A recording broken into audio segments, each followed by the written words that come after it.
I just spent the last 4 hours doing trade-ups, and you might ask why? You're just an addicted degenerate. Well, no, not really. These trade-ups actually were very, very boring to do, but they had to be done for science. Because today we're finding out whether or not using different slots in trade-ups affects the outcome at all or not. And for that, of course, I have to do an enormous number of trade-ups, and in fact, in today's video, I will do over 300 trade-ups, which is by far the most trade-ups I've done for a single video. Are you looking for cheap, low-float skins for trade-ups? Check out today's sponsor, SkinsMonkey.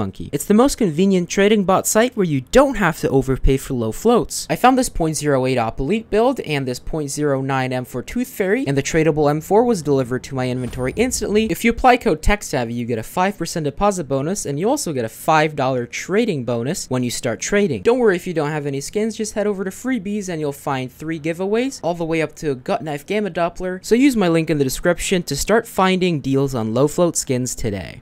So the way we're going to go about this is using this trade-up. We're using 9 field-tested 2018 Nuke skins and 1 field-tested Anubis skin, and this should in theory give you a 10% chance to hit the Anubis collection. And the thing that we're going to be playing around with is where we put in the 1 Anubis skin. So I'm going to try all 10 slots, so starting with putting the Anubis skin first, and we're going to go all the way down the line until we put in the Anubis skin as the last skin. I'm going to do 30 trade-ups per slot, so if you do the math, that's going to be 10 slots times 30 trade-ups times 10 skins per trade-up is 3,000 skins. Now, collecting 3,000 skins is a lot harder than it sounds. You can't just buy them all at once on Buff, because Buff only lets you have around 200 outgoing trades, and also your Steam inventory is limited to 1,000 items at once. So I had to use storage units, and I know I could have gotten away with just using 3 storage units, but to make things simple, I decided to get a new storage unit for every slot. I had to get 10 new storage units and get 300 items in all of the storage units, making sure that I have 30 Anubis skins and 270 Nuke skins so that the trade-ups work out correctly. Now, there's one more tiny little detail about how we're doing this, and this might sound weird, but I'm actually using an auto clicker to submit the trade-ups. And this is because of how random number generators work with computers. To generate random numbers, computers use something known as a pseudo-random number generator, which is basically a chaotic algorithm that produces apparently random results. However, if you know the seed that this algorithm worked with, you can exactly recreate the random number that it would give you every time. If you want to learn more about these, then just Google pseudo-random number generator. The Wikipedia page should pop up. And the reason I'm using an auto clicker is because by doing so, I can control the exact amount of time between hitting the ready to trade up button and the proceed button.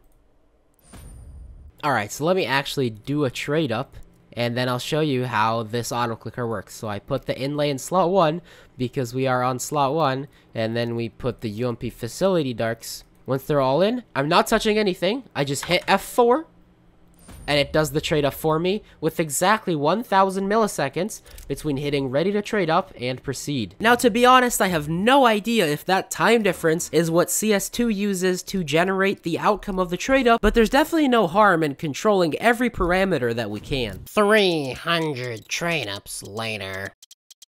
Well, the results are in, and here they are. Clearly, slots 1, 5, and 9 are the luckiest, and you definitely wouldn't want to put your skin in slot number 4. Well, not so fast. Remember, for every slot, I did 30 trade-ups, which does seem like a lot, but these results are actually statistically not significant at all. The math is a bit complicated, but to hit 5 out of 30, there's still a 17.5% chance. So hitting 3 times that in 10 is actually not that crazy. Now, to actually get results, you would have to do thousands and thousands of trade-ups, which I simply do not have the time or the money for. Now, don't get me wrong, I'm not telling you not to use your preferred slots. All I'm saying is that this experiment did not give any statistically significant results. If it makes you happier to always use, I don't know, slot number 5, there's nothing wrong with doing so. That's pretty much it for this video. If anything, this video just reinforces the idea that it doesn't matter what slots you use. Hope you guys enjoyed this very different style of video, kind of a Mythbusters style. Thanks for watching, and I'll see you in the next one.